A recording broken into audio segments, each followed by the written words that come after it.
Welcome. My name is Lady Bortey, and this is the session with Lady Bortey. Lady Bortey's session is a safe place for everyone to come together, irrespective of your race, creed, religion, or color, to discuss issues that affect us on a human and visceral level. We will talk about everything from food to our health, to the fun things, entertainment. We'll talk about social media. We're going to talk about education, parenting. There is no topic that we cannot discuss here.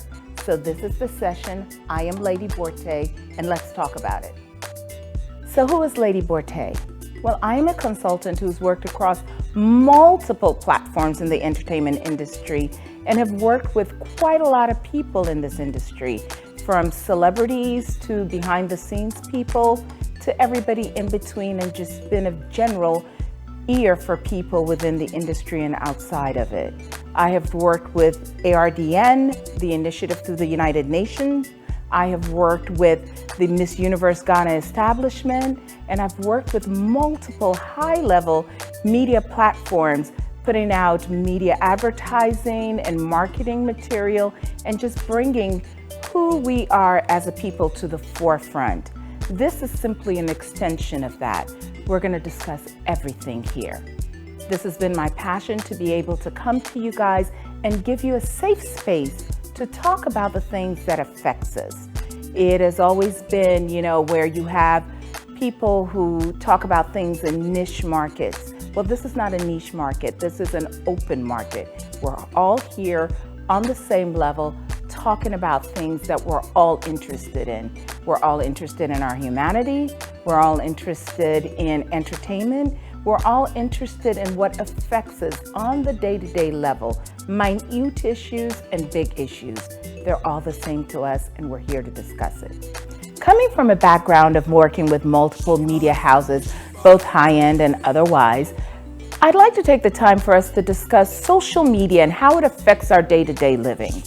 We come from a school where social media was just starting. I remember the Mac computer was a big box. I mean, you looked at it and you were like, what is this? But you found your way around it, you navigated it, and we embraced it. It became our thing, our go-to thing. When the internet came to play, we were like, wow, what is this? Information at the touch of a button. It was an amazing thing. We all gravitated to it. We all dealt with it. We all utilized it. We did good things there, and then people also did bad things there. But you know what? At the end of the day, we found a way to coexist with social media. But you ask yourself, is social media a good thing, or is it truly a bad thing? You look at how young people are being cyberbullied, and not just young people, people across the board. You have celebrities who they're being cyberbullied. You have people insulting them. You have people praising them. You have people that are indifferent. You have people who come on their pages and troll them simply to get attention. How do we mitigate all of this, and how do we maintain our humanity on social media?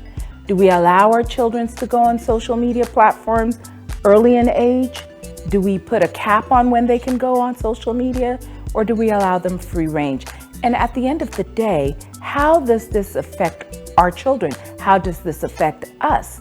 How do we move forward in trying to find that fine balance between who we are as people, as touching people, as feeling people, to the detached people that we are because of social media?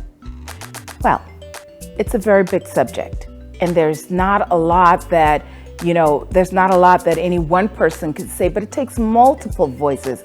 And I've heard from multiple people. There's some people who live on social media. Everything they do, it's because they wanted to come across on social media as being the most amazing thing ever.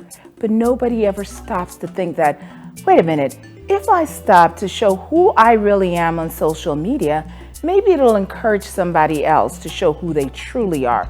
We don't always have to see everybody out partying, everybody doing incredibly amazing things, everybody rock climbing, everybody jumping from planes, everybody partying, jumping into Lamborghinis, everybody getting on private planes. This is simply not reality.